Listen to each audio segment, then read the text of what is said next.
আমরা ভারতের ছাত্র ফেডারেশন সদর বিভাগীয় কমিটির পক্ষ থেকে আজকে এলিমেন্টারি এডুকেশনের ডিরেক্টর যিনি আছেন ওনার সাথে একটি প্রতিনিধিমূলক ডেপুটেশনের জন্য মিলিত হয়েছি।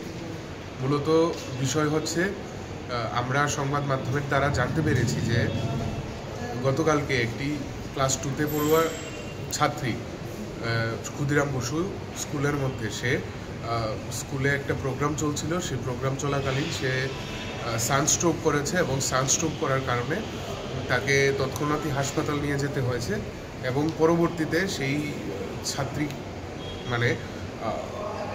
মৃত্যুবরণ করেছে। এবং বিভিন্ন সংবাদ মাধ্যমে পরবর্তীতে এটাও জানা গেছে যে তাকে ডায়াগনোসিস করার পরে যে সেই ছাত্রীর আরও বিভিন্ন অন্য ধরনের কমপ্লিকেশনস ছিল।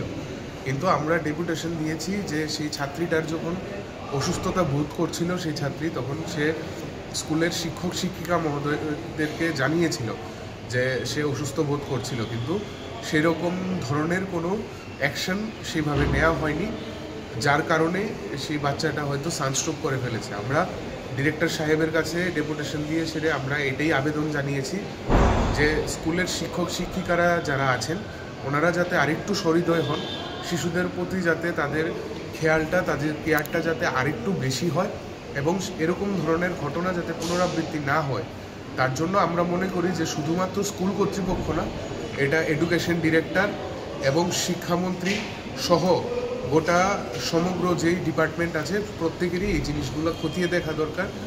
শিক্ষাগত উন্নয়ন বা পরিকাঠামোগত উন্নয়ন যাতে হয় সেই দিকে নজর দেওয়া দরকার ডিপার্টমেন্টেরও এবং স্কুলগুলোরও। এরকম ধরনের ঘটনা প্রত্যাশিত নয়। একটা ছাত্রী সে ক্লাস 2তে পড়ে, ক্লাস 2তে পড়ুয়া সেই ছাত্রী মৃত্যুবরণ করেছে, সেটা অত্যন্ত বেদনাদায়ক আমাদের কাছে। তাই আমরা এসএফআই সদর বিভাগীয় কমিটির পক্ষ থেকে আজকে অধিকর্তা যিনি আছেন সাহেবের সাথে আমরা দেখা করেছি এবং তার পাশাপাশি সুকান্ত একাডেমি একটি স্কুলের মধ্যে আরেকটি ঘটনা আমরা নজরে আসলো যে একটি ছাত্র জল মনে করে সে অ্যাসিড পান করে ফেলেছে এবং তার কারণে তাকে হাসপাতালে চিকিৎসার জন্য নিয়ে যাওয়া হয়েছে এবং গুরুতরভাবেই সেই ছাত্র অসুস্থ। সেই জিনিসগুলো যাতে স্কুল কর্তৃপক্ষ আরেকটু নজরে রাখে এবং এই জিনিসগুলো নজরে রেখে যাতে এই ঘটনাগুলোর পুনরাবৃত্তি না হয়, তার জন্য স্কুল কর্তৃপক্ষ এবং অধিকর্তার প্রত্যেকেরই নজর একটু বাড়ানো দরকার বলে আমরা ভারতের ছাত্র ফেডারেশন প্রতিনিয়ত মনে করছি। ধন্যবাদ।